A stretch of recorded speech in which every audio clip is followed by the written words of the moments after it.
बच्चों, आज हम कक्षा 12वीं राजनीतिक विज्ञान के अध्याय 8 पर्यावरण और प्राकृतिक संस्थान को पढ़ते हैं। बच्चों, आप जानते हैं पर्यावरण क्या है? इसका अर्थ और परिभाषा आपने पिछली क्लासेस में भी पढ़ते आए हैं। तो हम देखते हैं कि पृथ्वी सौर मंडल की एक अद्भुत संरचना है। पृथ्वी सौर मंडल की एक अद्भुत संरचना है और वैज्ञानिकों ने इसकी उत्पत्ति लगभग 5 अरब वर्ष पूर्व मानी है। तब से विभिन्न कालों में अनेक परिवर्तनों के बाद भी वायु, जल, मिट्टी और वनस्पतियों का सृजन हुआ है और इसके पश्चात जंतुओं का अंत और मानवों का विकास भी हुआ है। पृथ्वी के चारों तरफ एक आवरण होता है जिसको कि पर्यावरण कहा जाता है। अब देखते हैं बच्चों, पर्यावरण का अर्थ क्या है। तो पर्यावरण दो शब्दों परि, जिसका अर्थ होता है कि चारों तरफ से, और आवरण का अर्थ होता है घेरा, इन दोनों शब्दों के योग से पर्यावरण बना हुआ है। फिर से देखते हैं इसका अर्थ।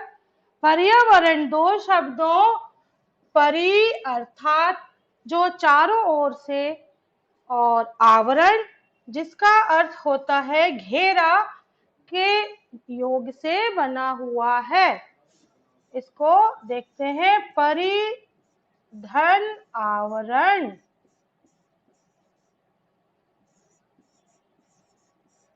क्या हो जाएगा इसका? पर्यावरण। इन दो शब्दों से मिलकर पर्यावरण बना है। और पर्यावरण को अच्छे से समझने के लिए देखते हैं कि पर्यावरण उन समस्त आंतरिक एवं बाह्य दशाओं और प्रभावों का योग है। किस किस का? आंतरिक और बाह्य दशाएं और प्रभावों का योग है जो प्राणी जगत के जीवन और विकास पर अपना बहुमूल्य प्रभाव डालता है। और पर्यावरण को दूसरे शब्दों में पारिस्थितिकी भी कहा जाता है। पर्यावरण को दूसरे शब्दों में पारिस्थितिकी भी कहा जाता है। अब हम देखते हैं कि पर्यावरण के विकार के कारण। पहला इसमें है बच्चों, ऊर्जा के लिए जीवाश्म ईंधनों का अधिक से अधिक प्रयोग। क्या है इसमें? ऊर्जा के लिए जीवाश्म ईंधनों का अधिकाधिक प्रयोग। इसके अंतर्गत जीवों की तुलना में मानव शरीर अति विशिष्ट है। उसे बुद्धि और विवेक प्राप्त है, जो जानवरों को नहीं है पर मनुष्यों में बुद्धि और समझ बूझ ज्ञान प्राप्त है, जिसका लाभ लेते हुए उसने प्रकृति में उपलब्ध संसाधनों को अपने आर्थिक एवं सामाजिक और सांस्कृतिक विकास के लिए प्रयोग किया है।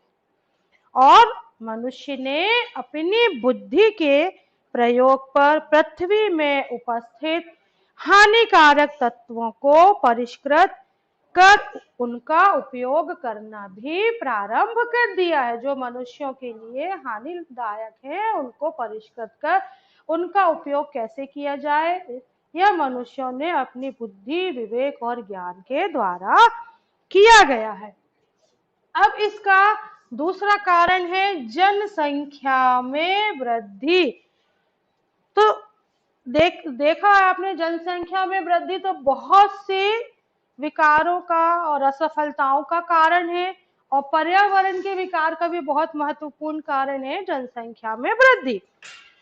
तो विशेषकर भारत और चीन, कौन कौन से दो देश है? विशेषकर भारत और चीन, इन दो देशों की जनसंख्या वृद्धि से न केवल बहुत घनत्व बढ़ा है।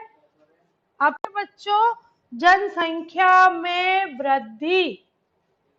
तो जनसंख्या वृद्धि तो बहुत सी चीजों की असफलताओं और विकारों का कारण है। और आपको मालूम है भारत की और चीन की जनसंख्या सबसे अधिक है। विश्व में भारत और चीन की जनसंख्या सबसे अधिक है। और जनसंख्या वृद्धि से न केवल घनत्व बढ़ा है अपितु उपलब्ध जो संसाधनों हैं उनमें भी कमी आने लगी है। और इसकी पूर्ति के लिए वनस्पतियों को नष्ट करने, जंगलों की कटाई करने और जीवाश्म ईंधनों के प्रयोग से पर्यावरण का संतुलन बिगड़ने लगा है। जब जनसंख्या बढ़ेगी बेटा तो जीवन यापन करने के लिए उनको ईंधन के लिए, खाद्यान्न के लिए जंगलों की कटाई करने लगे, जिससे कि पर्यावरण का संतुलन बिगड़ने लगा। अब है इसका तीसरा, आर्थिक विकास से पर्यावरण पर कुप्रभाव। आर्थिक विकास से पर्यावरण पर कुप्रभाव। तो आर्थिक विकास का प्रभाव न केवल प्राकृतिक संसाधनों पर किंतु अंधाधुंध उपयोग से पर्यावरण भी प्रभावित हुआ है और इसके अनवीकरणीय संसाधनों में कमी आने लगी है, जिसके कारण खतरनाक रसायनों का प्रयोग, रेडियोधर्मी तत्वों का प्रयोग और विभिन्न प्रकार की जहरीली गैसों का निर्माण होने लगा है, जिससे पर्यावरण पर बहुत बुरा प्रभाव पड़ा है। कौन कौन सा? रेडियोधर्मी तत्वों का प्रयोग और जहरीली गैसों का प्रयोग, जिससे पर्यावरण पर बहुत अधिक खतरा पड़ा है। और अब इसके अंतर्गत देखते हैं, पहला है कौन कौन से आर्थिक विकास के पर्यावरण पर कुप्रभाव को भी कौन कौन से प्रभाव सम्मिलित है इसमें। पहला है वायु प्रदूषण। आपको जैसा पता है वायु प्रदूषण कुछ स्वचालित मशीनों के द्वारा अपने उद्योगों में कार्य किया जाता है और उसके कारण उनसे कुछ रिसाव, गैसों का रिसाव होता है जो वायु प्रदूषण को दर्शाता है ना। और इसके साथ ही साथ क्या होता है, वायु प्रदूषण में ऊर्जा जैसे कोयला, मिट्टी का तेल और पेट्रोलियम पदार्थ, डीजल के अत्यधिक उपयोग के कारण भी बड़ी मात्रा में धुआं छोड़ा जाता है, जो वायु प्रदूषण का प्रमुख कारण होता है। अब इसके बाद है इसका जल प्रदूषण। आप सबको पता है बच्चों कि बहुत से उद्योग हैं, जो कारखाने हैं, उनका जो अपशिष्ट है वो नदियों में बहा दिया जाता है, जिससे कि उन जलाशय, उन नदियों का पानी दूषित हो जाता है, जिससे मानव जाति और उसमें रह रहे जीव जंतुओं के जीवन का खतरा बढ़ जाता है। अब इसके बाद है ध्वनि या शोर प्रदूषण। अब ध्वनि या शोर प्रदूषण मशीनीकरण।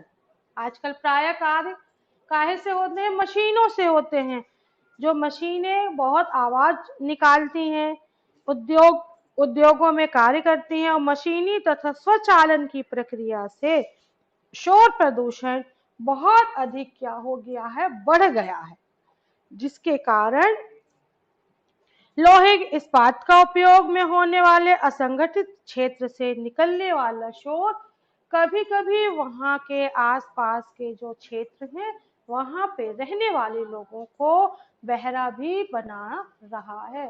तो ये ध्वनि प्रदूषण जो है बहुत अधिक पर्यावरण को नुकसान पहुंचा रहा है। अब देखते हैं अपन की पर्यावरणीय अवनति से बढ़ता हुआ खतरा। तो अब ये अवनति क्या है? अभी हमने आपको बताया था, अवनति एक शब्द का उपयोग किया था। देखते हैं ये अवनति शब्द क्या है। तो अभी तक हमने ध्वनि प्रदूषण के जो कारण देखे हैं, उन सब के अध्ययन से यह स्पष्ट होता है कि मानव अपने विकास के लिए आर्थिक विकास, और आर्थिक विकास के लिए औद्योगिक, इसको देखते हैं कि बढ़ता तापमान और ओजोन परत में छेद, ये दोनों ही गर्म होती धरती और ग्रीन हाउस का प्रभाव का ही परिणाम है। और ग्लोबल वार्मिंग के चलते पिघलते हुए ग्लेशियर मालदीव और बांग्लादेश के लिए खतरा बनते जा रहे हैं। अब देखते हैं कि ग्लोबल वार्मिंग के कारण कौन कौन से हैं। पहला है रेगिस्तानों की संख्या में वृद्धि। रेगिस्तानों की संख्या में वृद्धि के साथ ही लगभग 110 देशों में रेगिस्तान फैला हुआ है।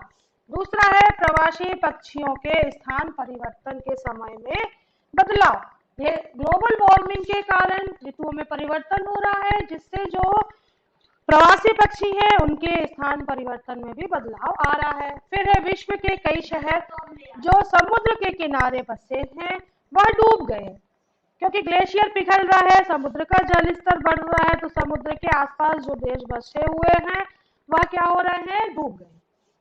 फिर है पर्यावरण बदलाव के कारण कई वर्षा की कमी, बाढ़ और स्वच्छ पानी के कारण खाद्यान्नों की कमी की समस्या का भी बनी हुई है, जो ग्लोबल वार्मिंग का मुख्य कारण है। और इसका है कि कीड़े मकोड़े और परजीवियों की संख्या बढ़ रही है, जो कि मनुष्यों के स्वास्थ्य के लिए हानिकारक है।